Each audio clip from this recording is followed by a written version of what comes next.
shins all need working. Sit up tall, open the chest. Nice deep breathing. And slowly releasing. If you can, coming down. Sitting down with control. I've been watching the time like a hawk. Okay, so let's go into our little skier pose. If you've got a partner, I'd like you to work with a partner. You're working onto your belly. You've got a partner, so I'm partner A, like this. Partner B is behind you. Feet are right directly by the ankles. And you're going to hold hands in a 5-minute grip, like so. Partner B who's standing, you are not pulling them like this. You're going to sit into it and lean. So what happens with me is when I pull, I tend to even sit on the person. You want to speak to them, you want to make sure that you're pulling to a point that you're not hurting. So communication is very important. You want to slowly lift their back. So back into partner A. I'm holding and I'm slowly starting to lift. My feet are flat and I'm lifting through my chest. I'm heavy through the chest, my shoulders and everything are lifting up. So slowly, if you don't have a partner, you're working to it without a partner. You're lifting and you're breathing. You're working through the core. You're trying to lift through the arms, the shoulders. Your chest is quite heavy and you're lifting up. So you're not working, trying to lift here. This is actually quite heavy. The shoulders are really lifting you out of it. So you're breathing into it. If you've done it with one partner, please swap over, do the other partner. Nice deep breathing. Push into those feet. Up we go. And slowly release. Lovely. So, next thing we're going to do is we're going to work into our little wheel. So, here you are. You bring up your feet. If you need a strap for it, you use the strap. Slide, bring the arms around, hold onto the feet. Okay, now the feet, if you push the feet away from you, it will lift you up. But I don't want you pulling yourself forward, like so. I want you lifting up, stretching into it, lifting the hips. You lie onto the hips, stretch yourself into it, breathe. So we're going to do some nice little exercises today. If you can rock and roll, please rock and roll a little bit. Just stretch into it. If you want to do a little bit of rollovers, roll yourself over. Feel how great it feels on the shoulders. And you can roll yourself back, do a little bit more of rocking and rolling. My hips are quite sore. So I've been doing it for a while. And slowly back. From there, placing your hands underneath the shoulders, tucking toes. It's going to a down dog, stretch it out. Walk it out from side to side. Okay, and walking yourself forward. So we'll be adding in an extra nice pose today for very advanced. So let's lie ourselves down. There's 2 more poses, 3 more poses. So from here, you have your choice. You can either just do lifting up into your wedge. You can lift up into your full back bend. And then we're going to see if we can do something after that. So let's go for it. Either the wedge. So let me explain the wedge. Feet are close to your buttocks. You can use a strap if you can't get to them. So feet are close in. Feet are hip distance. Feet are facing forward. So either way, whether you're going into your full back bend or you're going to the wedge, this is how you would be. So either you're holding on, you're making sure that you're not arching the back to get the feet, then rather use the strap. So once you're there, just slowly pull the navel in, tilt the pelvis and work up. Don't turn your head, look up. So this is the first pose. Either you're just working here and you're happy here, you stay here. On day 2, I demonstrated various ways of going into the wheel. You can utilize one of them. There was 9 different ways. Okay? Then I'm giving you the option to go into your full wheel. Placing your hands. That's why we worked up these hands a little bit. We worked on the ankles a little bit. You're placing your hands in. right to the ears. A nice way of doing it is always to pull the pelvis in, lifting up. Then make sure you're pushing towards that side of the room, not that side. I see a lot of people going like this for some funny reason. They push back. Okay, so you need to lift up that way. You need to use some arm strength. It's not a hell of a lot because you need to try and get onto your head first. So from here, you're going to pull, you're going to push that way onto the head. Then you're going to lift yourself up. Try and get your hands and your feet parallel. Stretch into it. So for our more advanced people, I want you to play into it here and see if you can start to lift one leg. Stretching into it. Stretch into the arms. Stretch into the leg. Push it up. See if you can work into the other.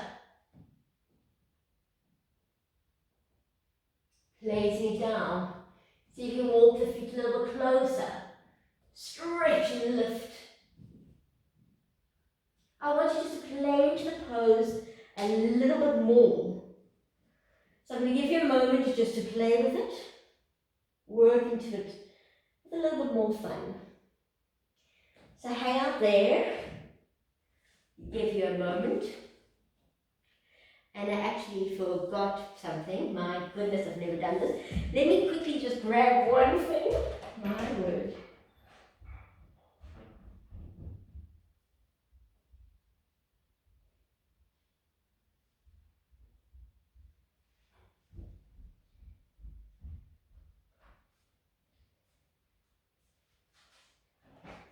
I'd rather know my stuff than not know my stuff.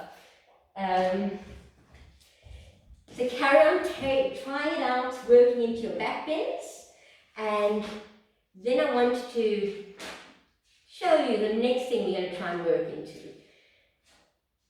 which is also a little bit of fun. It's called Dvipada Viprata Dandasana. Please make sure you're breathing while you're doing your back bends.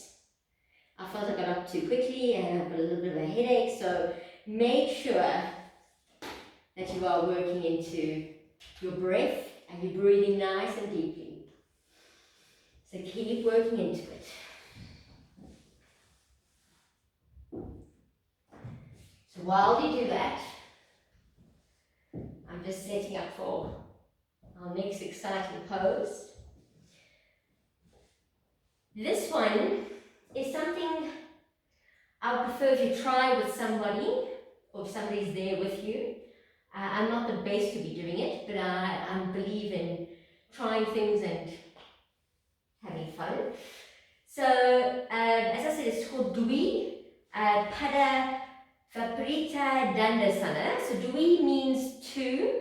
Dvipada, two, both feet. Yes, both feet.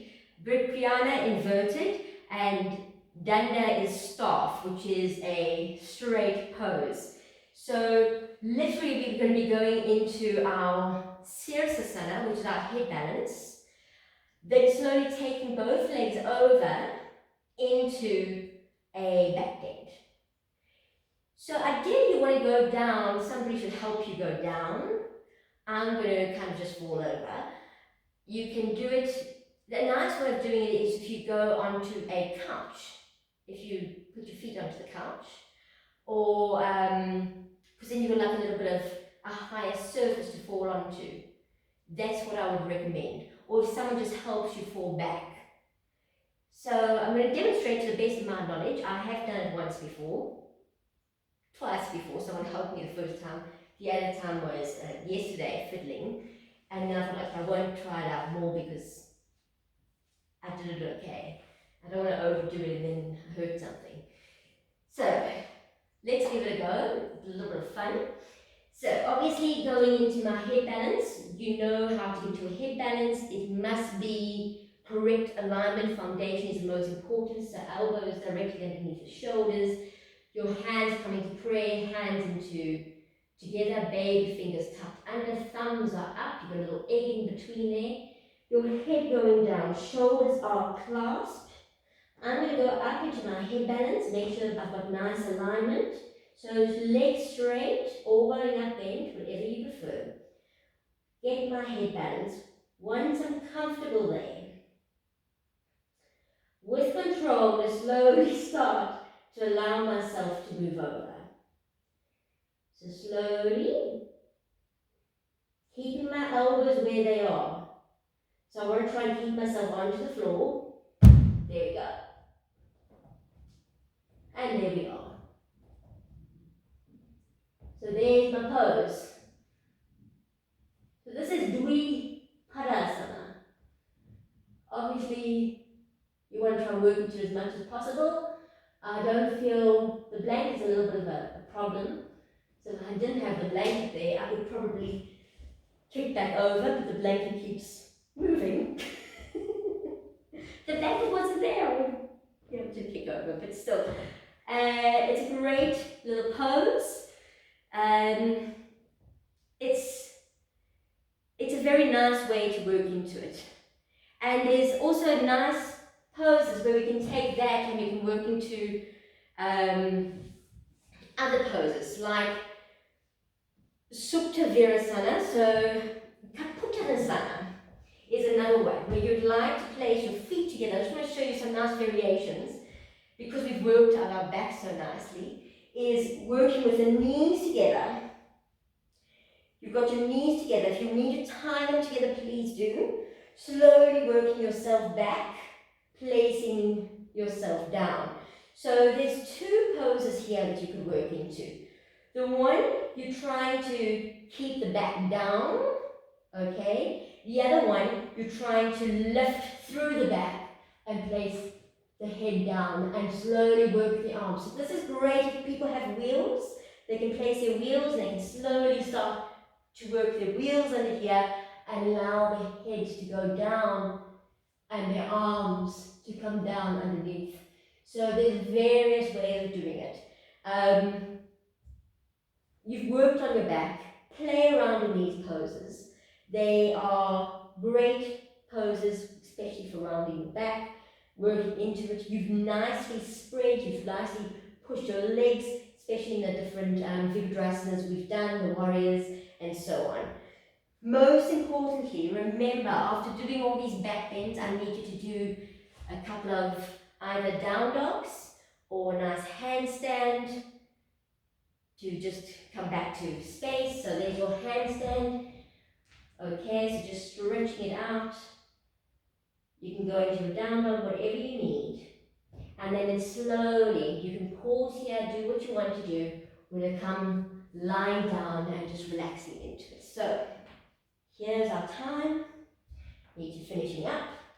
So lying down, clasping your hands behind your head. Let's drop our knees to the right side. Right foot into the left, head turned to the left side. Stretching it out.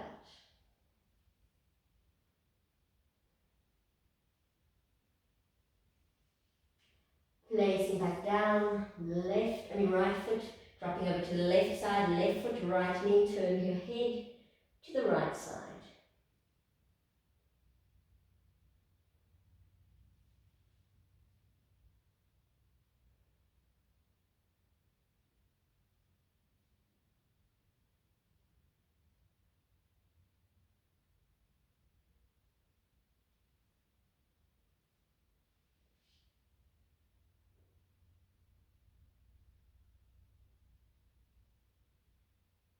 And placing down that foot, releasing your hands, knees to the chest.